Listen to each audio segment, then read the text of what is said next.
All right, it is 1 p.m. Eastern, and so we are going to go ahead and start our webinar. Thank you all for joining today. My name is Laurel Rodriguez, and I'm the Director of Marketing at SureImpact. Our topic today is the relentless pursuit of impact, why you need an entrepreneurial mindset to drive lasting change. Our first speaker today is Sheri Chaney Jones, founder and president of SureImpact. An author, social change entrepreneur, and expert in social impact measurement, Sheri believes in data, metrics, and accountability.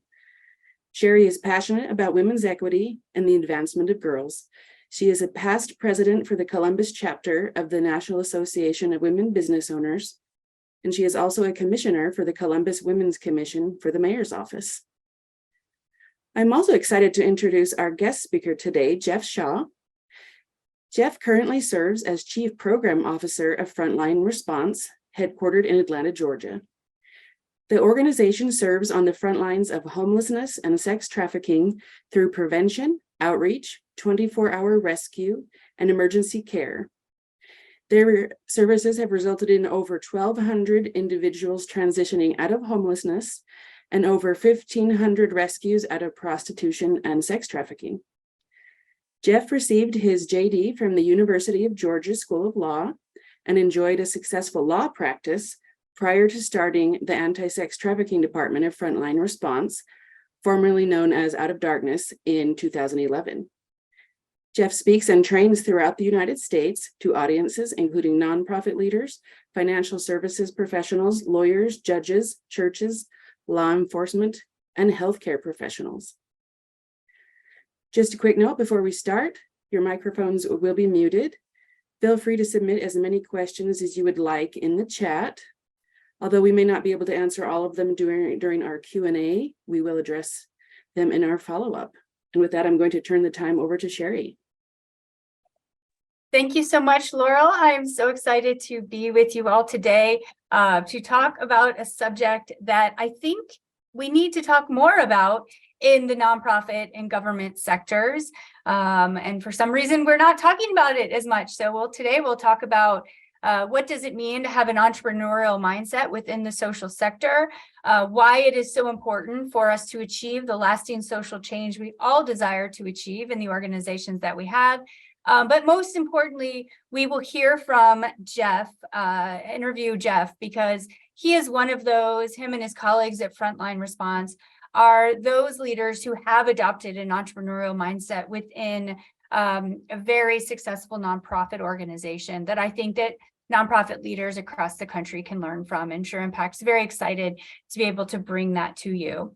So let's get us started. And first, I want to define what we mean when we say entrepreneurial. It's not maybe a word that we're using every single day. And to be honest, I know some people in the nonprofit community have a bit of a resistance potentially to this word. So if we look up the technical definition of entrepreneurial, it's defined as characterized by taking a financial risk in the hope of profit or enterprising. So I know that the majority of you are, although you need to raise money and increase revenues for your nonprofit or your social cause, you are not necessarily in the business only to make a profit. Right? So do you need to be entrepreneurial? That's kind of the core of this question. So our research would demonstrate absolutely that entrepreneurial traits are essential to the nonprofit sector and government sector as well. Yet let's tweak our definition just a bit for this particular conversation. And so how I would define entrepreneurial for our sector is taking risk in whether that's financial, political, personal, but with our resources, to taking risk in the hope of achieving lasting social change. And so that's what we'll be talking about today. But let's get a sense of where we are today. So Laurel will be launching a poll and asking yourself, thinking about your organization, is this true? Is your board, leadership, staff, are they inclined to take risk in hope of social change? I'm just curious to see where we all stand today. So go ahead. You should see that poll pop up on your screen. go ahead and answer how you feel your organization is right now. Laurel, do we have a good response for the poll? So I actually was going to ask someone to confirm that they can see it. I launched it, but I have not seen any responses yet. No. All right, well, we'll keep going. Maybe if the results come in, we'll learn what those results are. But we do have people that said they responded to the poll, so hopefully we'll see those soon. But if not, we'll just keep going and know that we're doing the right thing here. So we're going to talk about an entrepreneurial mindset today. And I know that because you've joined this webinar, you saw our ads about this webinar and you said, I want to be there, that you are likely solving some of the world's greatest challenges. And so you are here, you do your work every single day because you are called to solve some very, very pressing and important problems. Yet the way the social sector is set up, at least in the United States, is that you are also dealing with some really resource constrained environments. Nonprofit leaders, unlike any other leaders in our world, are asked to do very, very key important work with limited time, limited money, and limited people to advance their cause. So because of that, especially in light of the last several years, we've seen high staff turnover. There's often very, very heavy reliance on volunteers, which our volunteers are wonderful for us. However, they also, their motivations are slightly different. There's higher turnover there. And we're competing for funding, whether it's from grant dollars, government funding, donor dollars, donor time and attention. And these are all challenges that are unique to the nonprofit environment that doesn't translate maybe as well to our for-profit colleagues, but we still need innovation and we still need to drive sustainability. So where do we start? What do we need to be doing to be successful nonprofit leaders? So I have been researching this for the past 25 years. I've pretty much dedicated my life to improving the efficiency, effectiveness of the nonprofit sector, bringing forth, whether it's consulting, solutions, technology, training, resources like this to help spur lasting social change. And through all of my research, what we have learned is that you can have the best technology, you can have the best set of metrics, you can have the best strategic plans, all the resources in the world. But at the end of the day, lasting social change starts with each and every one of you as leaders. When we as leaders show up with the right mindset, then we will follow along with the right actions, and those actions are what will produce lasting social change. And so it's always important every once in a while to just step back and ask ourselves, and myself and my leadership team and my executive team, am I adopting the right mindsets that my organization needs for real and lasting social change? And Sheri, so yes. I was able to get the poll results up finally. Oh, awesome. So I'll just go ahead and quickly share them. So the answer was of how many of you are willing to take risk in hope of social change. We have 14% strongly agree, 43% agree, 25% are neutral, 11% disagree, and 7% strongly disagree.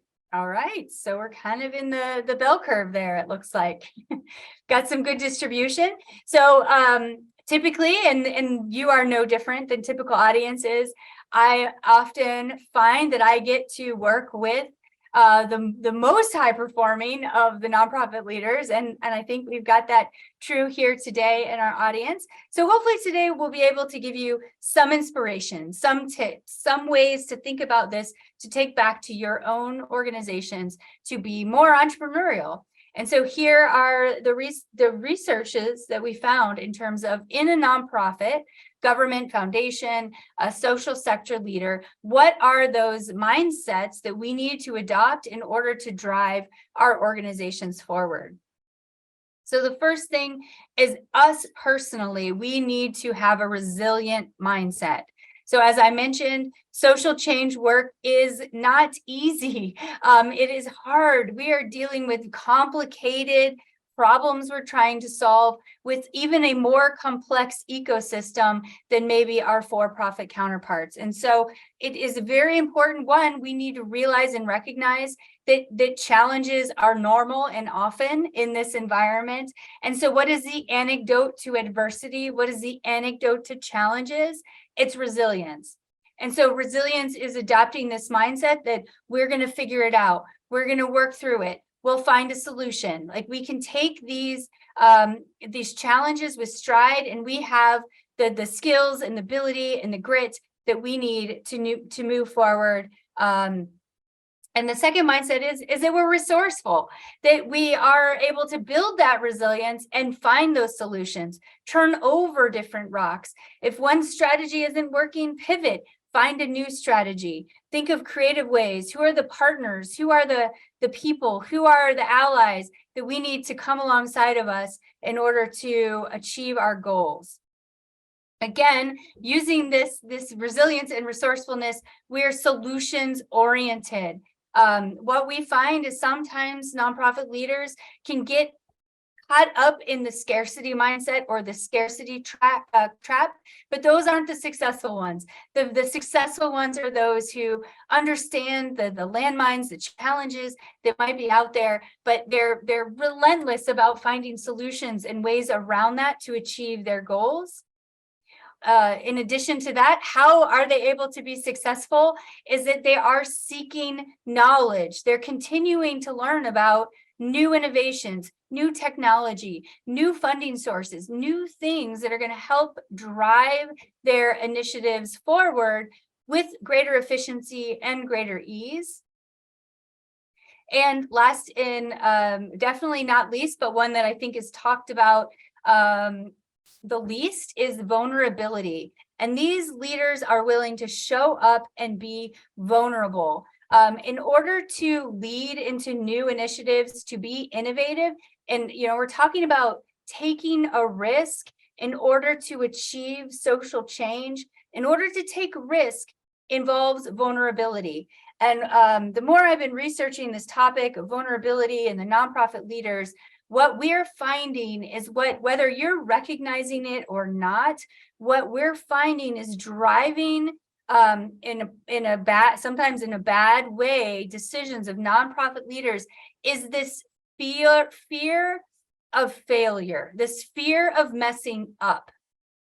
And so whether you acknowledge this in yourself or not, or acknowledge this in your team or not, sometimes inaction is being taken because of this fear of messing up, because of this scarcity mentality, right? It's I have this board that I report to, or we have very limited staff, and I don't want to do something that rocks the boat, if you will, because I don't want anyone to leave the organization, or I don't want to make people more stressed out than they already are. And so these kind of fears that an innovative decision or going for that risk in hope of social change is you're going to mess up.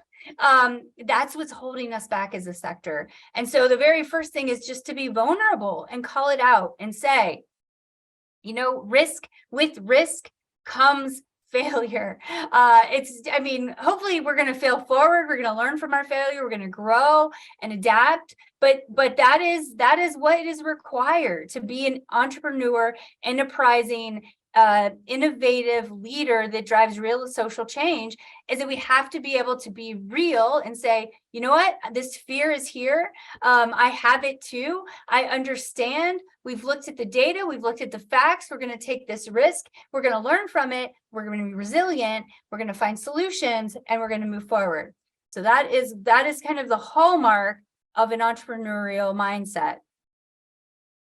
So we got to step back and ask ourselves, in our work every single day, when we're doing our work, are we an eagle? Are we a duck? And I've taken this from John Maxwell's book, Leadership Gold, and he talks about what is the difference between an eagle mindset and a duck mindset. And anytime I'm working with nonprofit leaders, government leaders, social enterprise leaders, I'm assessing conversations and what I'm hearing from individuals based on, are they looking at this through a eagle mindset or a duck mindset? And our goal to be entrepreneurial nonprofit leaders is to adopt this eagle mindset. And so let's talk about the differences. So eagles, if you think about an eagle is one who is soaring from high heights or hunting from up above, right? They're willing to see a bigger picture, where ducks, and as an animal, they're more content to, they're staying on the ground, they're finding food in the pond. And so how do we translate that into organizations? Well, eagles are champions for the organization's mission. So from that high lens, they're viewing, the purpose of the organization. So all of their decisions, everything they make is really at that big picture, that mission that they're trying to solve. And they're willing to soar and go high places to reach those optimal levels of success. And so to help them do that, they're valuing open communication, open collaboration, and continuous improvement. And they're using data as their kind of litmus test, right? As their guardrails. They're using data to let them know, are they on track or are they off track? They're not using data, or they're not thinking of data as something to be feared. They're looking at data as something to be embraced, because it helps us be more successful. It helps us drive our organization forward. Where ducks, on the other hand, are content to maintain the status quo. They're focused on convenience over what is right and best for our mission, and they prefer not to work too hard. So they're gonna value convenience. And what I love about what John Maxwell says is that there is nothing wrong with ducks. Just don't ask them to hunt or soar from a high altitude. It's not what they do. It's not who they are. So as you are involved in your own personal self-development, it's important that you kind of take stock and ask yourself, am I acting more like a duck and with a duck mindset, or have I embraced an eagle mindset? So first, we have the ability to change our own mindsets, to work on our own professional development and decide which one we want to be. But then there's also, when you're working with people on your teams, asking yourself, am I interacting right now with a duck or an eagle? And making sure that if your colleagues are ducks, then it's our responsibility to be the leaders, right? You would never ask a duck to be an eagle, but you would also never ask an eagle to be a duck. You would never ask an eagle to go live life like a duck. And so as nonprofit leaders, social sector leaders, it is our responsibility. If we are eagles, if we've embraced the eagle mindset, we know that's what it takes to drive our nonprofits forward, our social cause forward, then we have to stand firm as eagles in a sea of ducks and lead by example. Even if we're not the CEO of our nonprofit, even if we're not on the executive team or a board member, we can lead by example. And how do we do that? Well, we'll never take our eyes off our mission, right? At the end of the day, that mission statement, why our nonprofits exist, it is to see that change in the world, and that will drive everything we do. So if our organization is implementing a new process or a new procedure, we'll ask the questions, we'll communicate to our teams how this particular new initiative, new innovation is the best thing for our mission. We will create a culture of ongoing learning, because how we do it today, what we do today will produce great results. But guess what? What got us here will not get us to the next level. So in a few years, whatever we implement today, we'll need to learn from it and improve and innovate to take us to the next level. We also want to empower our staff to drive innovation, because they're on the ground every single day. If we're building this culture of communication and learning, they may learn things, and we want them to come to us and say, hey, I've learned this new thing, or I'm looking at my own data and I'm seeing these trends. I'd like to innovate. I'd like to adopt a new policy or procedure to help our organizations move forward. And so we're going to then set performance goals. We're going to kind of put our flags in the stand and say, this is where we're going. These are the metrics we're going to manage to, and let's go forth and measure them and monitor them, because what we focus on grows, and we're going to celebrate data compliance. We're going to celebrate that data. We're going to reward our team. And, maybe in a nonprofit, you can't reward them with cash bonuses or days off, but maybe you can reward them with a pizza party. You can reward them with, a fun, community involvement or engagement event or something. But find ways to reward your team for doing the vulnerable thing by, collecting the data, sharing the data, looking at the data, using their data so that we can be innovative. And so that's how, as leaders, no matter where we are in the organization, we can adopt these cultures and move our organizations forward. So a few more things before we get to Jeff that are like really my favorite entrepreneurial mindset leadership hacks that I love to share with all leaders. They're things that I've used in my own careers to achieve very big, hairy, audacious goals that I never thought I would achieve, whether it was when I was working in the government social sector or now as an entrepreneur. These are kind of my 2 secret sauces to success, and I want to share these with you today. So the first is to understand that if you are an entrepreneurial leader to drive social change forward, and you're willing to take those risks for the benefit of social change, we need to understand one thing. And that is that all of us humans have a resistance to change. It is there to serve us.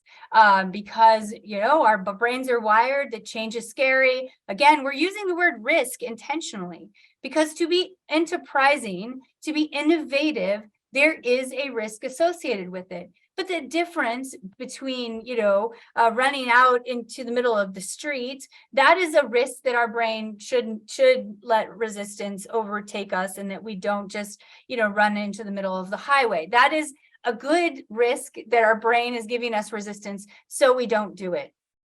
But when we're talking about business risks, when we're talking about innovation risks, that resistance that's a psychological construct that we need to recognize and acknowledge, but tell our brains, that is a different type of resistance than the physical keeping me safe type resistance.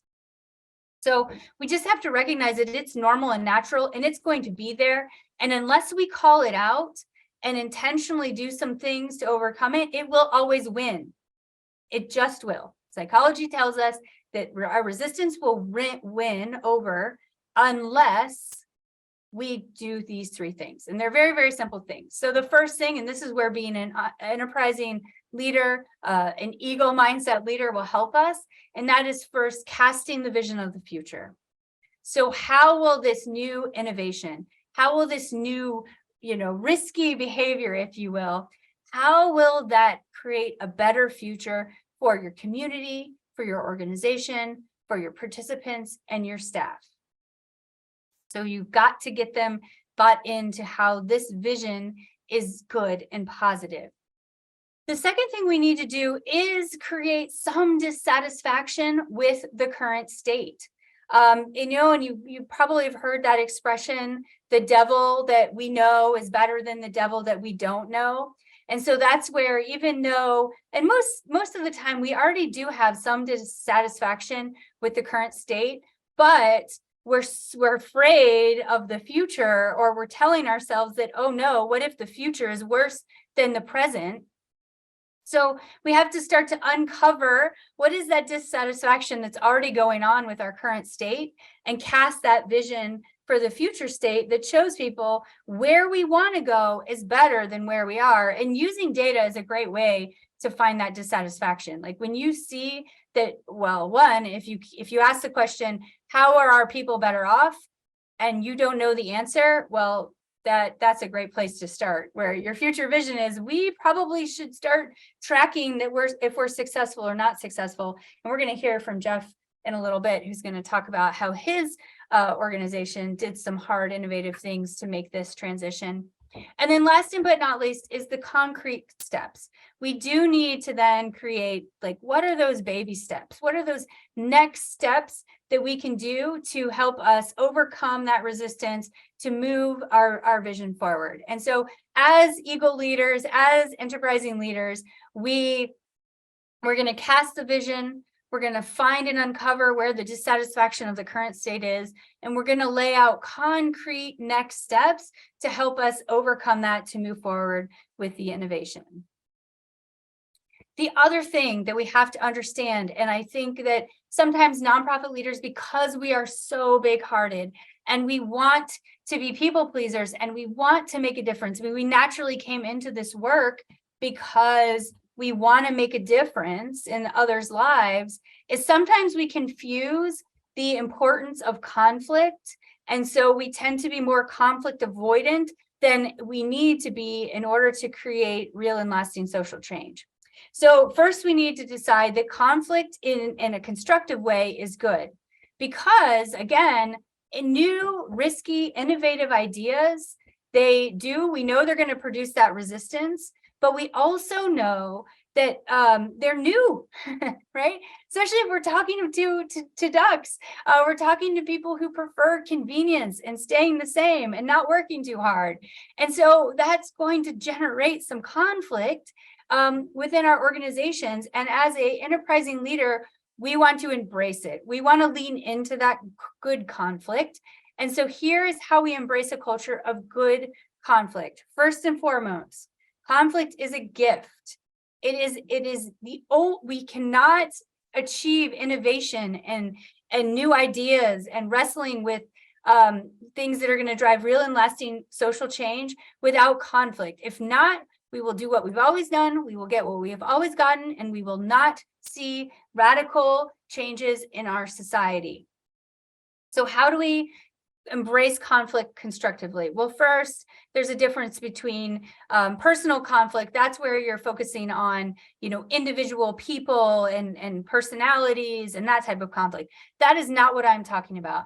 I'm talking about conflict related to ideas. So we want to move the organization here. So we need to align the behavior. So very first thing is, first we need to get clear on the goal. What are we here to achieve? So when you think about your organization, what is that mission? What are you here to achieve? It's about being of service to others in some way, shape, or form. That's the great thing about the nonprofit sector, is that it is not about making a group of stakeholders more money. It's about creating real and lasting social change. So start there, get very, very clear on the goal. Then understand the motivations of everyone. And so we do have to understand that sometimes people's motivation is, I don't want to work harder. I'm already overwhelmed. I already have to do too much work. And that's okay. We need to at least uncover their fears, uncover their motivations. And then once we understand the goal, we understand our fear, motivation, then we can align the behaviors where a desire for efficiency, our desire for innovation, our desire to move the organization forward, we can focus on what are those concrete next steps, those behaviors that all align to that. So before we get to Jeff, I want to highlight three leaders who we know, and then we'll dig into Jeff and Jeff's story and how Frontline Response is doing this. But three leaders that are in the nonprofit world are in embracing this innovation every day to show you that it is possible when leaders adopt these entrepreneurial mindsets. So Design Outreach is a design firm all about clean water here in Columbus, Ohio. And they have taken a very entrepreneurial and innovative approach in order to deliver clean water across the world. And so they're using satellites. They have water pumps, these live pumps that they have in villages in Africa. So they've got these water pumps and they are monitoring these water pumps via satellite. And they have a commitment that those pumps should be operating 100% of the time. 100% of the time. So people in these villages can always have clean water. And so they're using technology, they're using innovation, they're doing things that no one has ever done before. And that is an amazing way to disrupt the way we think about technology and engineering and entrepreneurship. Another entrepreneurial nonprofit is Western Youth Services. And again, they have a huge goal of reversing the number of young people who are diagnosed with mental illness from 1 in 5 to 1 in 10 in this generation. And the only way that you are able to totally change the prevalence of mental health symptomology in a community is to be enterprising. And I've worked with Western Youth Services for 7 or 8 years now, and watching them use their outcomes data with their service data to learn what's working and what's not working, and train their staff on what's working, and moving towards data-driven cultures, and having those hard conversations and wrestling and overcoming those challenges. So they have that data, and they're laser focused on impact, has brought in, they've been able to scale their operations, raise more money in order to deliver more services to achieve their goal. And lastly, the Seamer Institute, which many of you are part of their network, a network of over 200 nonprofit organizations who are 100% clear on what their mission is. And their mission is about achieving educational outcomes for young people through housing stability. So they only focus on 3 outcomes. They're looking at housing stability, individual stability, income stability, and no disruptive school moves for children that they serve. And so from a foundation perspective, those are the programs that they want to fund. Those are the programs that they want to partner with. Are they demonstrating that they are achieving these goals? Can they use data across the whole entire countrywide network to make these decisions? And they're looking at that data every single day in order to drive family stability outcomes. So those are 3 real life examples of nonprofits who are doing it. Now I want to introduce you to Jeff, who's going to share Frontline Response's story and the wonderful innovations that they've done and how they've used an entrepreneurial mindset to achieve really amazing things. So I'm going to stop sharing and invite Jeff here with us now. How are you today, Jeff? Awesome. Good to see everybody. Yes, I'm excited to have you here. So first, why don't you tell us what excites you about Frontline Response and going to work every day, and what you do for those of our audience who may not know?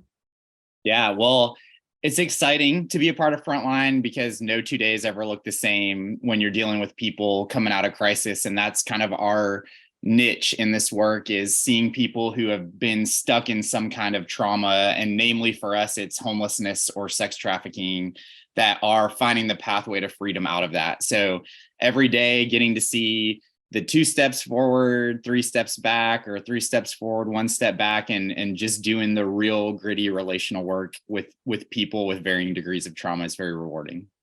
Yes, well, thank you for that work. I know you're the beneficiaries of your work. You're very grateful for that. So one thing that we know about Frontline Response is that you have chosen not to just stay small, right? You haven't decided to just stay in one place and focus on one geographical area. You've actually decided to scale your programming. So I'm curious, tell us more about that story. Why did you decide to scale? Did you always think that's what you would do? Tell the audience more about that. Sure. So Frontline, this is actually our 20th year operating, and it started very small and grassroots and just really a specific neighborhood of Atlanta, not even serving the whole Atlanta area. And in 2011, on a separate track, I was starting a nonprofit specifically in the area of anti-trafficking. And then we started working closely together between the two. And from the beginning of the anti-trafficking start, we had a vision that while this was going to initially be in Atlanta, at some point, we always believed that it was going to be available for freedom for people all around the country. And to do that, we would need to stand up hubs all around the country. And so we merged our 2 nonprofits in 2013, which I have always been thrilled that we did. I think it accelerated the growth of the work we were doing within both of our agencies. And then in 2014, we launched our first hub outside of Atlanta in central Georgia, a city some might know called Macon. And then in 2015, we launched a location in Columbus, Ohio, which I saw in the chat. You got a good showing from that Columbus, Ohio area. So some may be familiar with our Out of Darkness Columbus group that works out of there. And then as we piloted with those two locations, we were doing a lot of things wrong in terms of how we supported them and helped them and centralized some of our operations. So we paused on our growth, worked through some of those challenges. And now we're in a season where we're accelerating that again. And we're going to be opening in Houston, Texas, and Miami, Florida. And we're looking at Denver, Colorado, and Los Angeles as well. So, wow, that's amazing. That's awesome. Well, I'm sure that as you were going from one neighborhood to now across all of these cities that, and you've already mentioned, you learned some things, you made some, I don't believe anything is a mistake. I believe it's a learning, right? You've learned some things. Did you experience any mindset barriers that you had to overcome with your board or your staff that helped you become more successful? Yeah, and you touched on some of them. I'll put some meat on those bones. So for our board, I think when you have a board that originally forms around one idea or even just one location, when you start talking about expanding, there's a little bit of that risk analysis that kicks in. Well, how much more liability are we going to have? How much more exposure?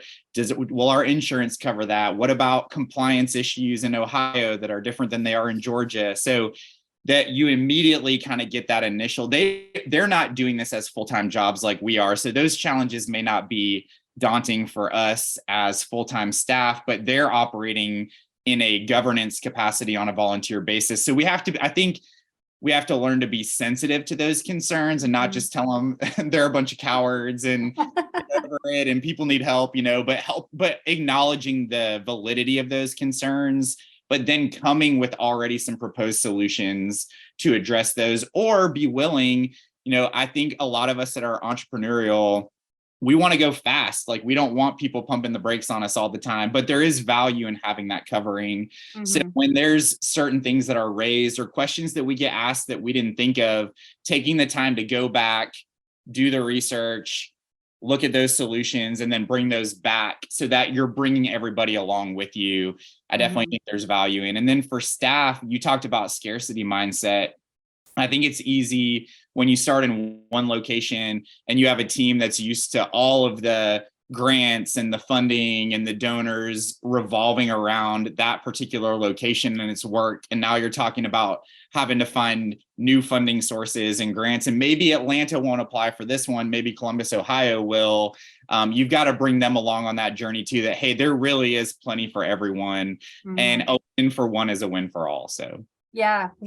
And when we were talking earlier, you told me a story that I think our audience will really, really resonate with. And it's a big shift you've made over the last several years related to moving from kind of an outputs culture to an outcomes culture. Will you share that story? Yeah, absolutely. I think this is just the natural stages of a nonprofit organization as you look at the things that you're doing and how much are you doing of those things. So if you provide meals, you're telling people how many meals you gave out in the course of a year. If you have a shelter, you talk about how many people came through your shelter. We're very statistics driven when it comes to, like you said, the outputs. What are the things that we're doing, and how many people are we doing it for? How many times are we doing it? And then beginning to shift to the question of, well, how are we actually impacting the lives of the people that are receiving those services? Is the needle moving for them, or does it just, and again, not saying anything bad about this, but does it just feel really nice? And yes, they didn't go to bed hungry tonight, but we're not actually helping them change their situations in their lives, right? So that process has been about a 3-year-long process. It's not overnight by any means, but I was on a webinar like this as an attendee, hearing someone talk about this idea of outcomes, and then went and started to research it for ourselves. We found a consultant who specializes in this work. We brought him in. And then he asked a lot of questions to people throughout our organization and began to look at the outputs that we are doing, but then why are we doing it? Like, what are you hoping to see happen when you do that? So he helped us formulate short-term, midterm, long-term outcomes, and then give us a grid to measure the activities that we're doing, the resources we're putting into those activities. Are they achieving the goals and the outcomes that we're saying we want to see happen? So now, in full disclosure, we're in the process of actually measuring those things out over the course of this year to see if they are in fact driving the outcomes that we're saying we want to see in the folks we work with. Yeah, so that's great. So you're in the process of becoming more outcomes driven and having that data. So how do you see that having this information is going to play into your plans in the future? Sure.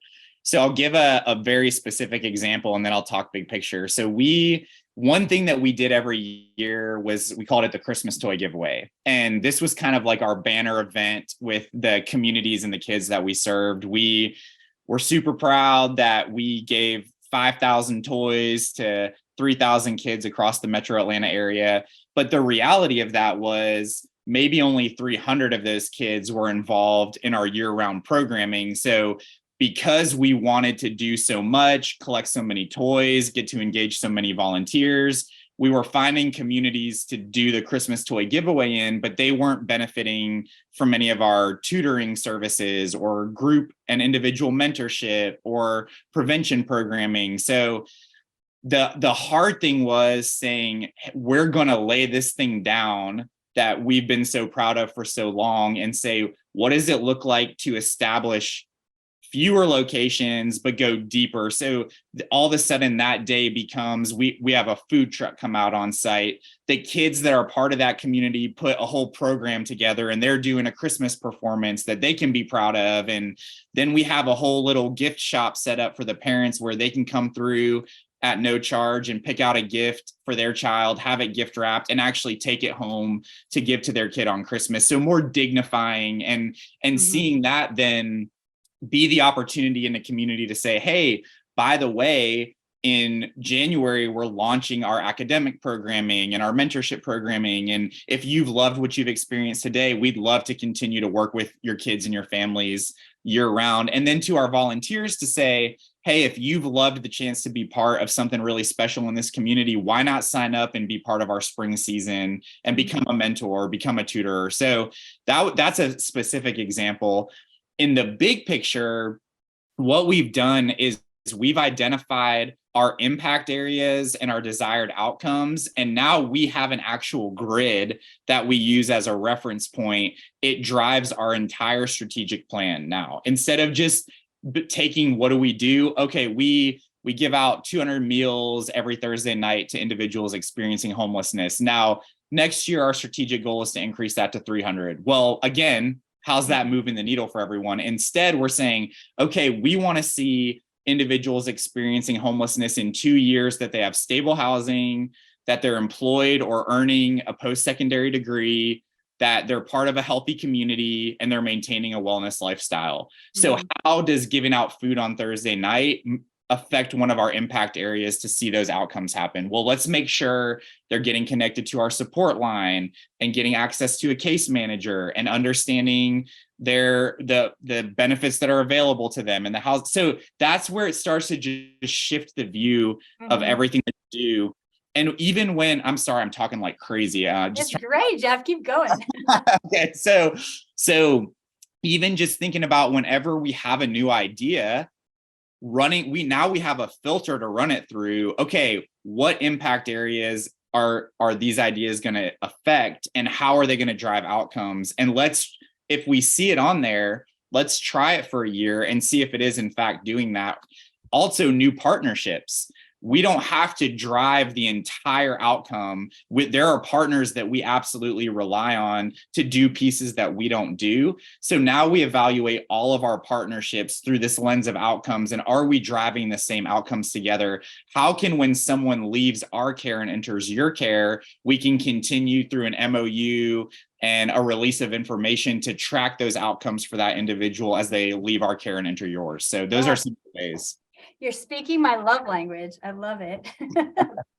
So this whole process, or this whole webinar, has been talking about, thinking like an entrepreneurial newer during this process. So how has that helped you, or which specific ways do you think you've had to think like an entrepreneur to be more successful and moving from that outputs to outcomes mindset? Sure. Well, I think one thing, when we think about the nature of working within cultures, societies, and then even just with individuals, needs are constantly changing, and the spaces we work in are constantly changing. We can't stay stuck in, well, we do this because we've always done it this way, or it worked 10 years ago, so surely it still works today. It may, but if we're not measuring and evaluating, we may not know that it's actually not working anymore. So Yeah.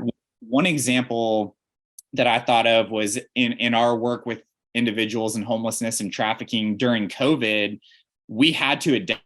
So, and we couldn't take a year to decide what are our service going to look like in a COVID world. So you have to have a good team of people that can meet quickly as needed, evaluate your mission, evaluate your outputs and your outcomes, and say, okay, what adjustments can we make to make sure that the outcomes don't change? Because we're not going to change our mission because of COVID. We're not going to change our mission because of a recession. So what are the adjustments we need to make to our activities and our outputs so that those outcomes can continue to be driven? So I think, and I love what you said too about the Eagles and the Ducks and needing both. Like you don't want to have everybody being an entrepreneurial visionary on your team. You want to have those people who say, oh, okay, come down here and tell me, answer this question. How are we going to do this? Who's going to do that? When does it need to be done by? How much is it going to cost? So you have this really healthy dynamic where you're leaning into all the different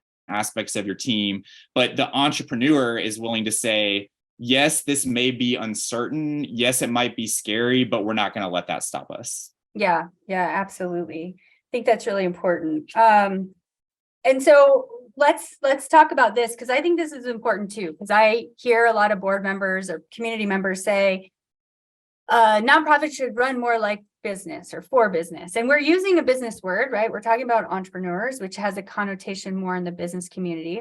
So is there anything that's different because you are a nonprofit when you're thinking about an entrepreneurial mindset than maybe your for-profit peers? And one thing you did say, we had our pre-call, was that the especially those who are leaving human trafficking or survivors of that the world that they're coming from, their abusers are very entrepreneurial. So kind of what is the same and what is different? Sure. Well, I'll speak to the last thing you said first. And yes, it's true. I mean, when you're working with people that are victims of exploitation, the people who are exploiting are entrepreneurs. They're trying to figure out how to make more money and not get caught. And so they're adapting to moving activity off of the street and out of visibility into the online space. And how do we encounter potential vulnerable victims through social media apps, and what approaches tend to work more than others? And they're psychologically profiling our teenagers because they know what approach to take based on how this young person is interacting with them online. So we have to know those things. And ideally, we don't want to, in our space of the nonprofit field, we don't want to be catching up to trends and to the things that are happening. We want to try to stay a step ahead and think, as we're seeing how the world is changing, we're already thinking about how that's going to impact the people that we're trying to help and serve. So I think that's one thing. What was the first part of your question? Oh, what's different though? Okay.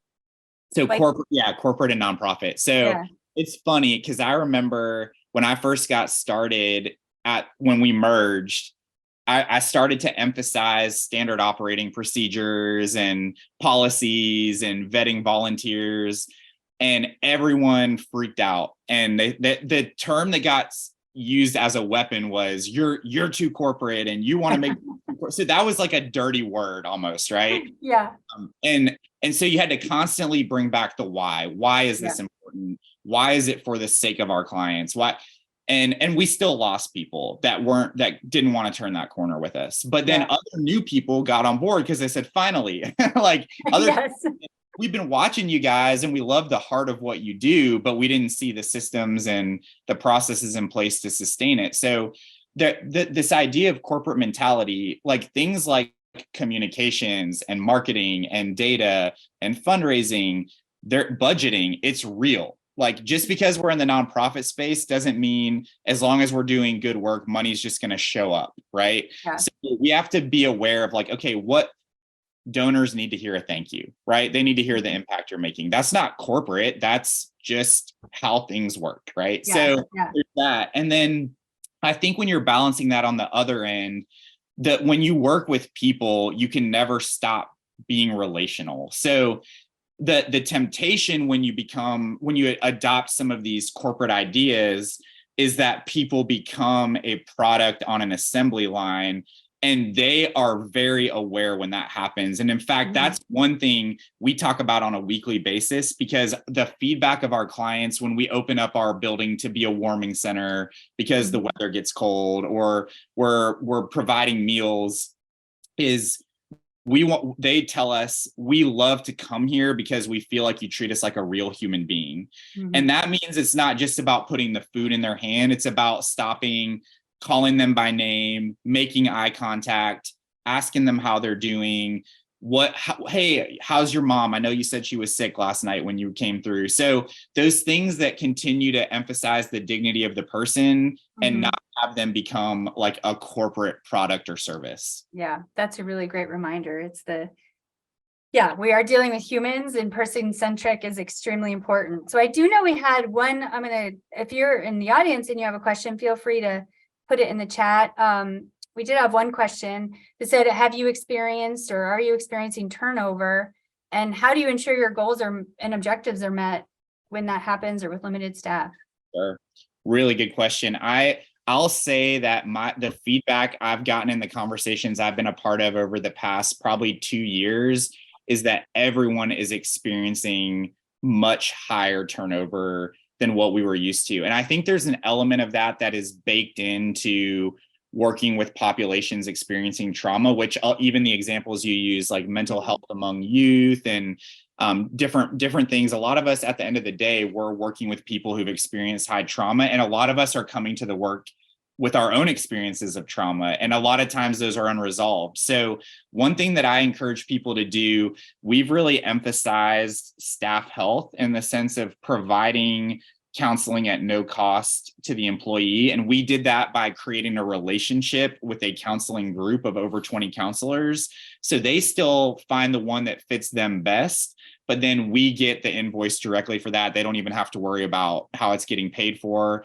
Doing staff training, a lot of our staff were during exit interviews were saying, I got some concept in theory, but I didn't get enough hands-on on the job practical training. So we've increased that.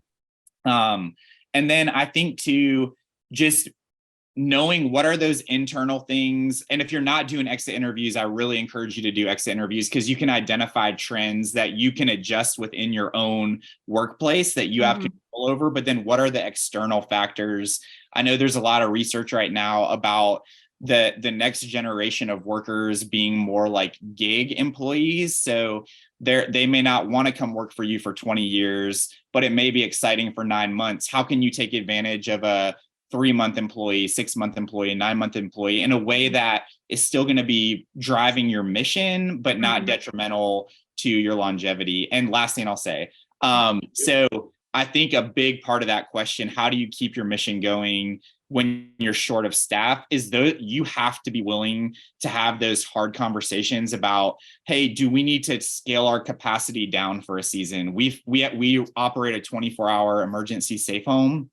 And there's been seasons where if we lose 3 or 4 key staff members, we don't want to keep driving that, keep all 10 beds full. Let's scale down to 6, give our team the space and the energy and the bandwidth to rehire and train, and then we'll scale back up to 10. So I think we need to stay adaptable as ebbs and flows happen in our staff as well. Sure, that's great. And thanks for sharing that realistic story. I think another thing that people can do to help continue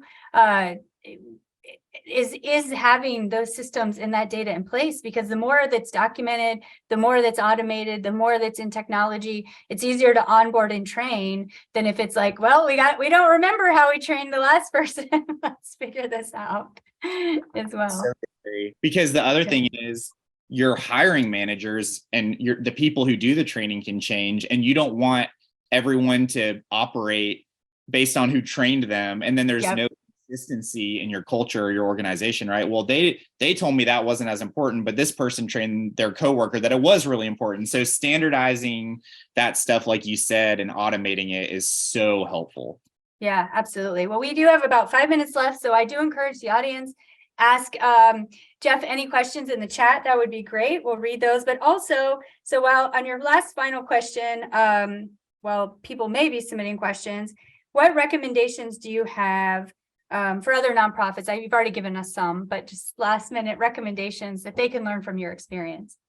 Well, especially thinking around data and outcomes, one thing I would encourage people is find someone who knows how to do it. There are really great people out there that do this for a living. If I had just tried to teach myself and then integrate it, we'd still be talking about the first phase of this thing. So bringing someone in that could help us understand the why, ask the good questions, pull all the information down in a way we could visualize it, and then help us walk through the creation of our outcomes, and then ultimately our strategic plan out of that was really helpful.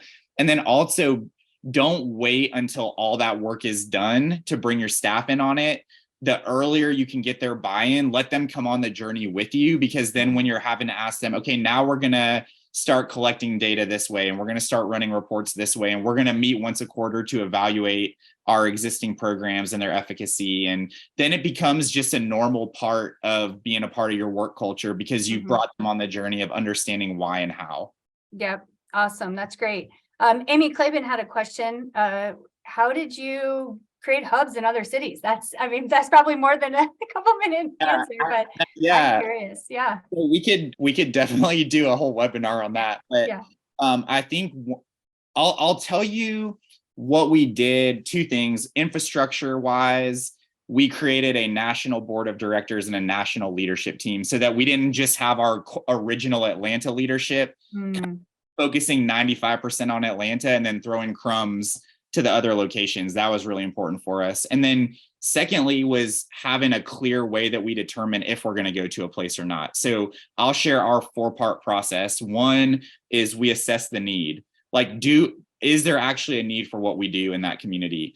If so, is someone else already doing any part of it? We don't want to be redundant or duplicate. So if there's a need and there's no one meeting that particular need, or only part of it, and we can come in and meet another part, great.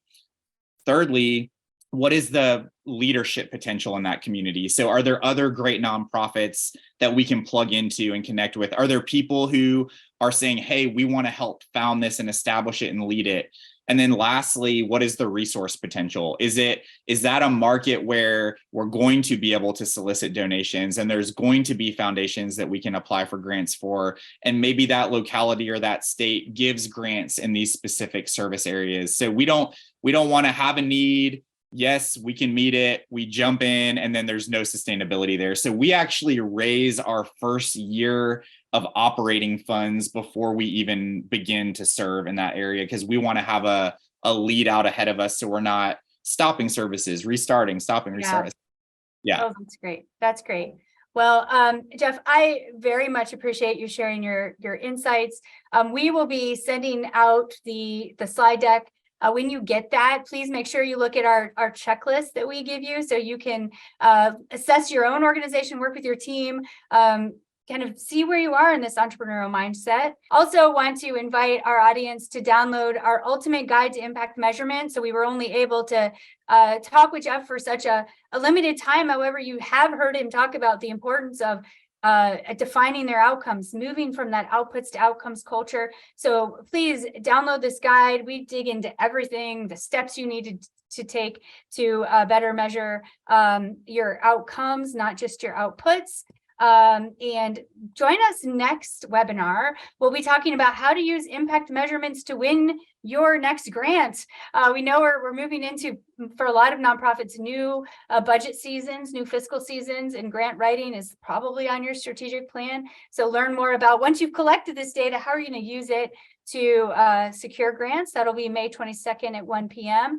And if you have additional questions for Jeff or for me and the SureImpact team, Jeff has been very generous to put his email address here. So you feel free to reach out to him. I'm sure, Jeff, you would love to talk about how you scaled to other cities for nonprofit leaders who may be interested in doing similar things. And I'll give an unsolicited plug here. We're using SureImpact. That didn't even come out in this webinar, but we're going to be using SureImpact for our data collection, management, reporting. And I highly recommend and endorse this team. They've been an amazing partner to work with if you're looking for a solution in that area. That was unsolicited, by the way, but we really appreciate it. We've been excited about the work that you and your team at Frontline have been doing. So I'm happy to have the opportunity to share your story, inspire the other leaders on this call. So thank you so much, everyone, for your time today. Look forward to talking to everyone soon. Have a great day. Bye, everyone.